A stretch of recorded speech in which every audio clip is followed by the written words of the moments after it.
Howdy. Today is January 25th, 2021, and I'm driving the I-10 at the moment going east.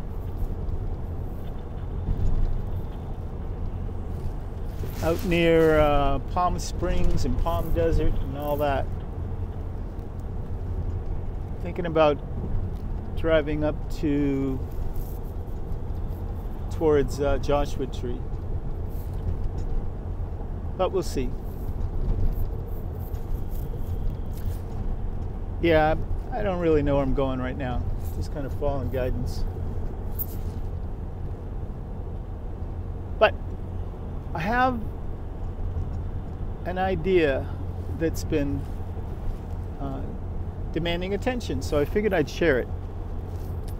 So imagine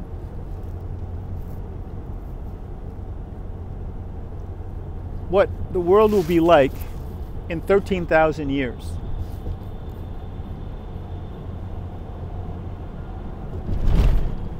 To say that's a stretch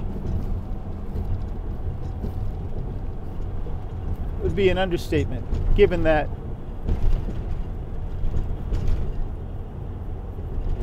most of us have a hard time imagining what we're going to be doing tomorrow, never mind next week, next month, next year, 10 years, a century from now, what the world's going to look like.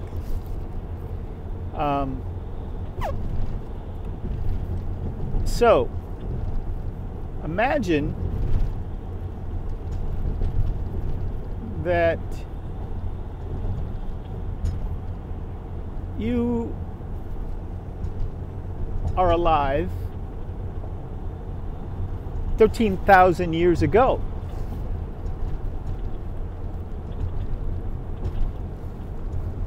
Now, why did I pick 13,000 years ago? Well, there's a growing scientific consensus that 12,900 years ago, there was a major global catastrophe that wiped out a whole lot of life on this planet and changed it permanently. It looks like there was a major catastrophe in the form of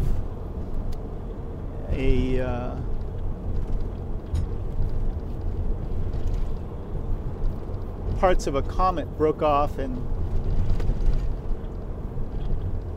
exploded in the upper atmosphere over North America, and specifically over the North American ice sheet and the Laurentide ice sheet, which at the time was at least in many places 2 miles thick, like over New York, Boston, Chicago, and it extended as far south as southern Ohio. And as I said, all of that was under 2 miles of ice. And then all of a sudden, at least in some places, when that iceberg, those icebergs that fell from the sky off of that comet exploded in the upper atmosphere, they flash melted big parts of that glacier and resulted in the extermination of about 120 megafauna species that were resident in North America, like camels and horses and saber-toothed tigers and woolly mammoths and all that. So let's go back to 13,000 years ago.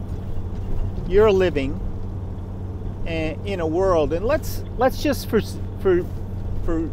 as I would say, just for giggles, let's assume that the world looks exactly like it does right now. You know, you've got railroads, you've got airplanes, you've got roads and vehicles like this, trucks and windmills and cell phones and all that. And just like right now, I'm sure that most of us would be assuming that the world as we know it right now in the future is going to look different, but it'll be most likely a better future, a more, you know, all that stuff will get kind of streamlined, the technology will get better and better, and you know, we'll have all sorts of wonders that we can only dream about right now. But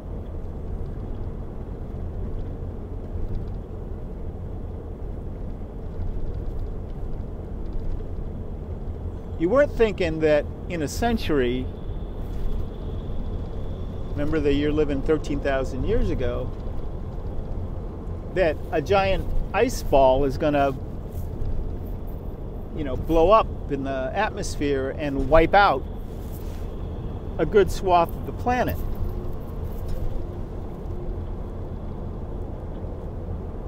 Causing floods and big slices of land to go under the ocean and other parts of the land to come up, raise up higher in altitude. You're not thinking that. You're thinking it's all going to get just, the future's going to be more like, it's going to get better and better and better, right? So if you were living 13,000 years ago and you did this little thought experiment and said, hey, you know, if I, in 13,000 years from now,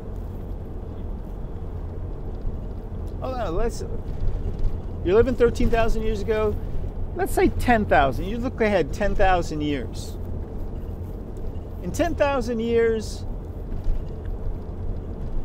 you're not thinking that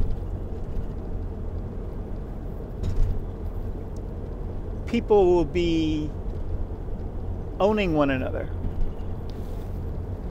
You're not thinking that the world will be built on slavery. You're not thinking that humanity is going to be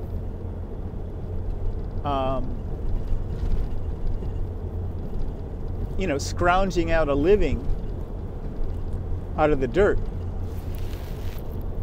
and that there will be no electricity, there'll be no windmills and automobiles and flying machines and you know, just, and cell phones and computers and spaceships, satellites. You're not thinking that. You're thinking that things will just kind of go on in a upward direction. You're not thinking that something's going to happen that is going to literally wipe out so many people that there'll be, for several thousand years, there'll be no civilization. And that people will just be living hand to mouth in small tribes on the land. And that it'll be a step up for them to remember how to grow food and to build little villages and towns and then little city-states. And you're not thinking that, you know, those city-states will eventually start making war on one another, and when they capture people, they'll turn them into slaves and their children into slaves, and and that will be the general economy of the world for, a couple thousand years.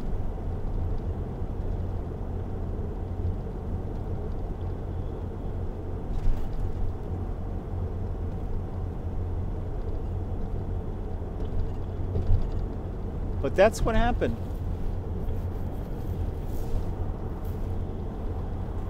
That's what has happened. And it could happen again.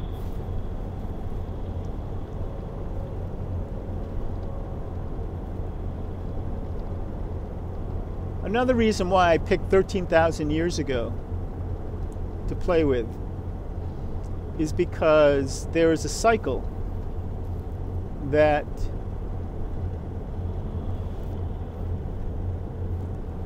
our planet goes through, and our whole solar system actually, and it's a 24,000 year cycle. And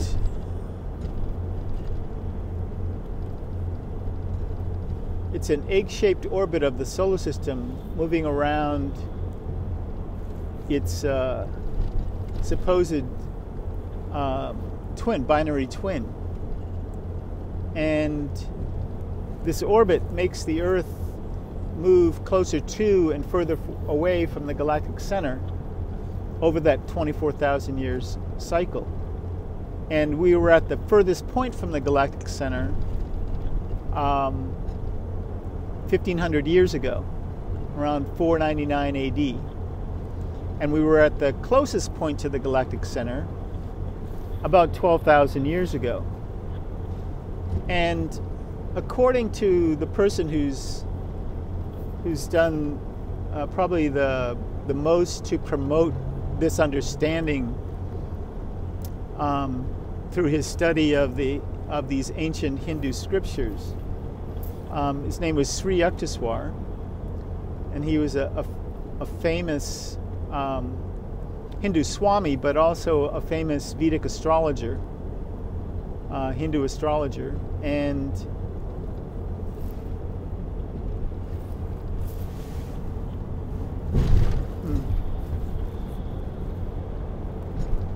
he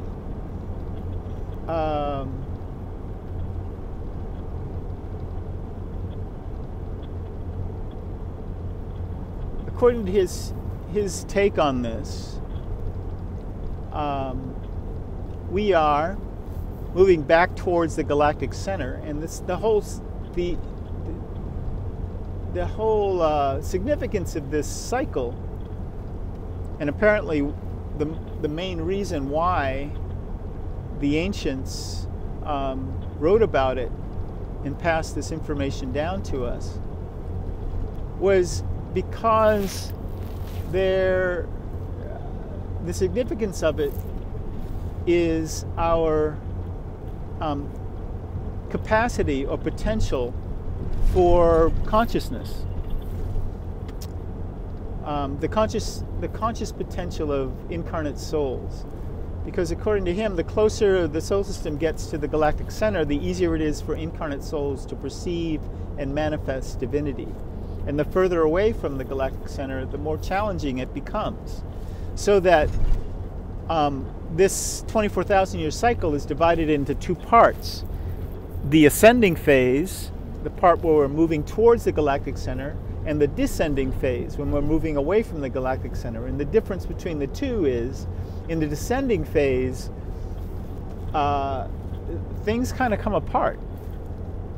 There's a sense of diminishment.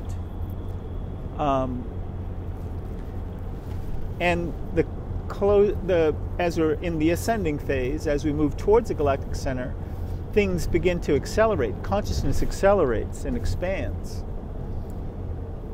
And so as it in the descending phase, it contracts. And it's more challenging from one day to the next during the descending phase for incarnate souls to maintain and achieve certain degrees and levels of consciousness. So fortunately for us, we're in a part of the orbit where we are we're in the ascending phase, about 1,500 years into the ascending phase of this orbit. And from your experience and mine, you can tell that in our lifetime, we have literally, and from day to day, we've literally experienced this sense of acceleration. And how everything in the world seems to be just getting faster and more and more and more. And guess what, folks? It's not going to slow down. It's only going to accelerate ever more for the next, 10,000 years. 10,500 years, actually. And then it's going to contract again. So when we look at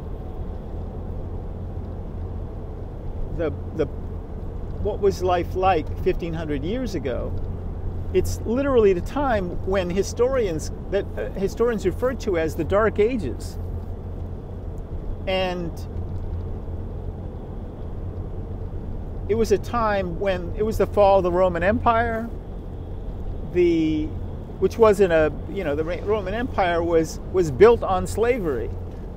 In fact, most of our recorded history, we have not much actual written history that goes back more than maybe 5,000 years. And it appears that people started writing things down 5,000 years ago because they had to, because people couldn't remember. It was obvious that things were getting so challenging that people felt like we better write this down, otherwise it's all going to be lost. And even then it has been, because right now we're still guessing at what life was like 2,000 years ago, never mind 3,000 or 4,000 or 5,000 or 10,000 years ago. We're just piecing it together, and most of that is just guesswork. So was the world as civilized, and technologically advanced as it is right now 10,000 years ago? It's anybody's guess. We don't know. Anybody that tells you that they do know is, taking liberties. So the reason I'm going into this is I find it really fascinating, and I always have.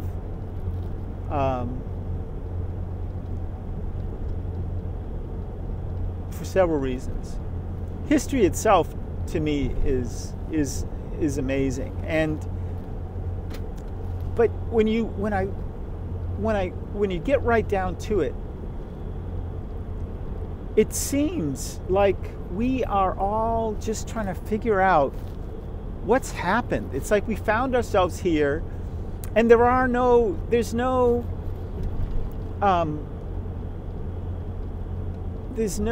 concrete, agreed upon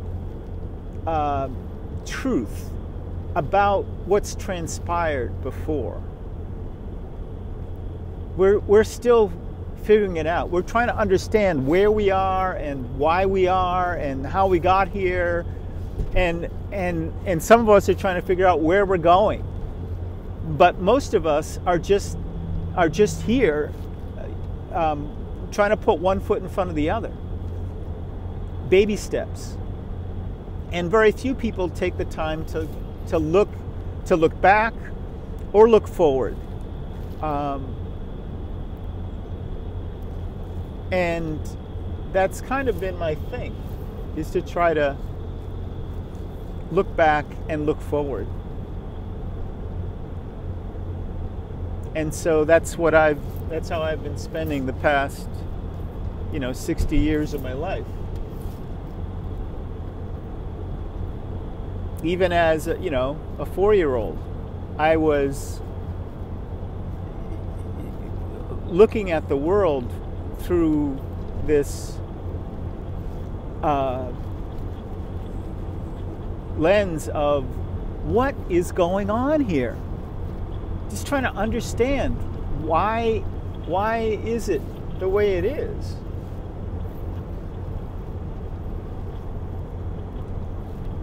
Not sure why this truck is doing what it's doing, but it's doing it. Okay.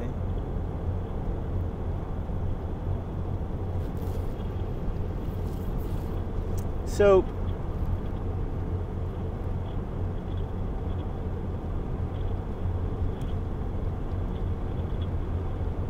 I find it really fascinating that all of this is such a mystery. That it's such a mystery who we are, where we come from, how we got here, and where we're going.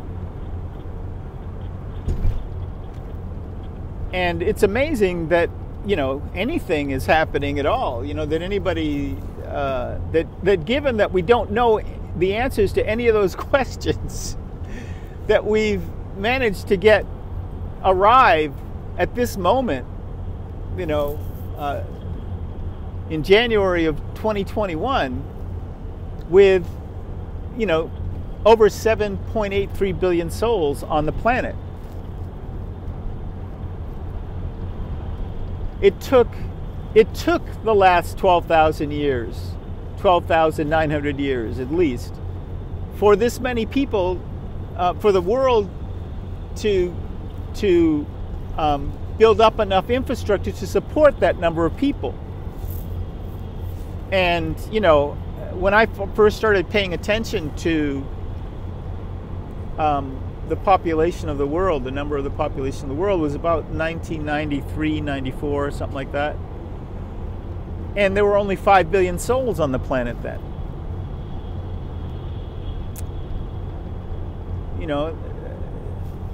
It's like, what, 26 years?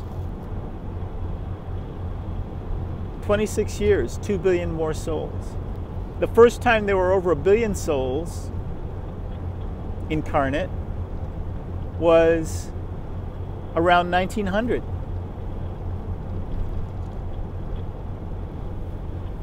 Whoa.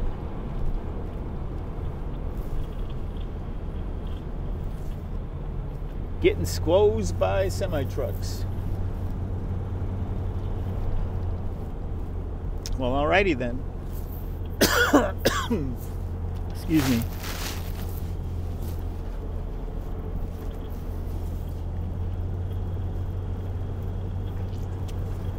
There we go. That's a little better. So, don't know where I'm going with all that, but I just thought I'd share it, and just leave that one there. It's a puzzle. To be continued. Love and light.